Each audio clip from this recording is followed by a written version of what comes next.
അച്ഛന്റെ പക്കൽ നിന്നും വർക്ക്ഷോപ്പിരിക്കുന്ന സ്ഥലം പിടിച്ചെടുക്കാൻ വസന്ത നമ്മളോട് സഹകരിക്കുന്നു എനിക്ക് തോന്നുന്നില്ല.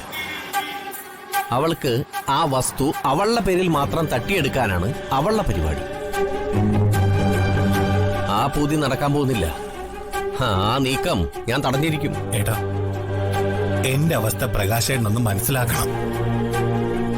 കുറുപ്പച്ചനും ഹരിതയും മുമ്പെങ്ങും ഇല്ലാത്ത വിധം ഇപ്പൊ ഒന്നിച്ചു നിൽക്കുക. എനിക്കുടനെ എന്തെങ്കിലും ബിസിനസ് തുടങ്ങിയേ പറ്റൂ. ഇല്ലെങ്കിൽ ഞാൻ അവരുടെ കുടുംബത്തിൽ നിന്ന് പുറത്താവുന്നുള്ള കാര്യം ഉറപ്പാ. ആ കുറുപ്പിനോട് എന്റെ കഴിവുകളെ പറ്റി 1-9 അവൾ എന്തെങ്കിലും ഏടാകൂടെ ഒപ്പിക്കും.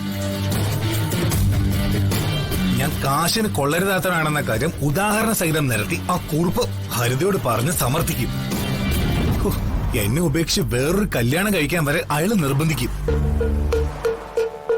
ദേ, ആ കുരുക്കിലെങ്ങാനും ഹരിത അകപ്പെട്ട പിച്ചച്ചട്ടി എടുക്കാതെ എനിക്ക് മുന്നോട്ട് പോകാൻ പറ്റില്ല. ആ അവസ്ഥയിൽ നിന്ന് എന്നെ രക്ഷിക്കാൻ ഏട്ടന് മാത്രമേ പറ്റൂ. അച്ഛന്റെ വസ്തു വിൽക്കാൻ കഴിഞ്ഞില്ലെങ്കിൽ മറ്റെന്തെങ്കിലും മാർഗത്തിലൂടെ ഏട്ടൻ എനിക്ക് പണം തരണം. എനിക്ക് ബിസിനസ് തുടങ്ങണം, തുടങ്ങിയേ പറ്റൂ.